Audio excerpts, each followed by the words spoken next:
Assalamualaikum warahmatullahi wabarakatuh.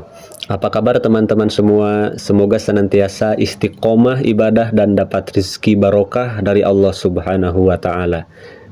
Di video ini saya mau ceritain tentang kisah seorang sahabat Nabi yang batal puasa di bulan Ramadan nih teman-teman. Kisah ini diriwayatkan dari Abu Hurairah radhiyallahu anhu. Jadi ceritanya, ada seorang sahabat datang kepada Rasulullah Shallallahu Alaihi Wasallam dan berkata, "Wahai Rasulullah, celakalah aku, celakalah aku." Sahabat itu merasa seperti dirinya tuh berdosa, bersalah seperti itu. Rasul heran lalu bertanya, "Kenapa? Ada apa denganmu?"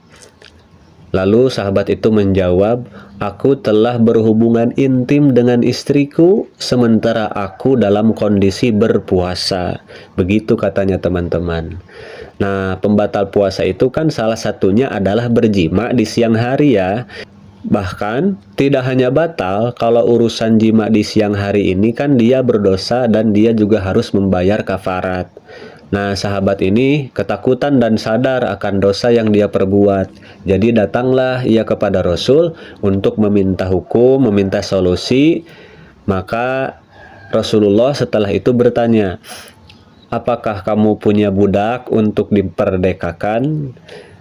"Tidak," kata sahabat itu. "Kalau gitu, apakah kamu kuat untuk puasa 2 bulan berturut-turut tanpa putus?" Rasul nanya lagi. "Tidak," kata sahabat itu juga. Ya mungkin puasa sebulan aja dia gak kuat kan, di bulan Ramadan ada bolongnya, apalagi kalau puasa 2 bulan berturut-turut. Lalu Rasul bertanya lagi, "Apakah kamu memiliki makanan untuk diberikan kepada 60 orang miskin?" Sahabat itu jawab lagi, "Enggak juga," gitu. Lalu diceritakan ada sahabat Ansor yang membawakan sebuah wadah besar yang isinya penuh dengan kurma. Nah, Rasul menerima itu lalu dikasih ke sahabat yang tadi. "Nih, ada makanannya, kamu coba pergi dan bagikan. Sedekahlah kamu dengan makanan yang ini." Sahabat itu bertanya lagi, "Apakah ada orang yang lebih miskin dari diriku, wahai Rasulullah? Demi Allah yang mengutus engkau dengan kebenaran, tidak ada yang lebih membutuhkan di antara 2 desa dibanding dengan keluargaku." Jadi yang paling miskin itu dia, seperti itu. Kemudian Rasulullah bersabda, "Pergilah dan berilah makan keluargamu." Nah, di riwayat lain diceritakan bahwa Rasulullah Shallallahu Alaihi Wasallam sampai tak kuasa menahan tawanya ketika mendengar sahabatnya itu. Beliau tertawa hingga gigi geraham beliau terlihat. Lalu berkata, "At'imhu ahlaka." Berilah makan keluargamu dengan itu. Akhirnya si sahabat tadi pun pulang dengan membawa wadah penuh makanan untuk keluarganya. Masya Allah. Dari kisah dalam hadis ini ada 2 sisi pelajaran.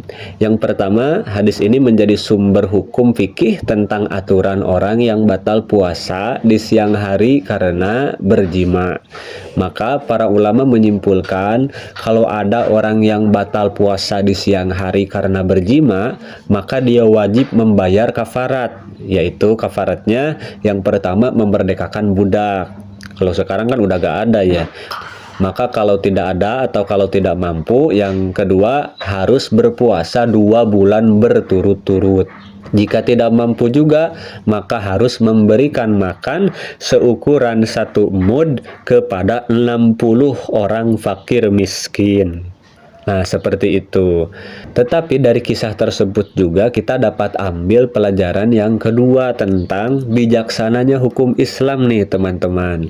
Rasul yang saat itu sebagai hakim yang memutuskan memberi kebijaksanaan yang luar biasa kepada sang sahabat. Ketika sahabat tersebut memang tidak mampu, maka ia yang tadinya datang untuk bertaubat dan memohon solusi kepada Rasul atas kesalahannya berjima di siang hari Ramadan, malah pulang membawa sewadah penuh makanan. Jadi yang penting yang dilihat oleh Rasul adalah kesadaran si sahabat tadi yang betul-betul merasa bersalah dan siap bertaubat kepada Allah.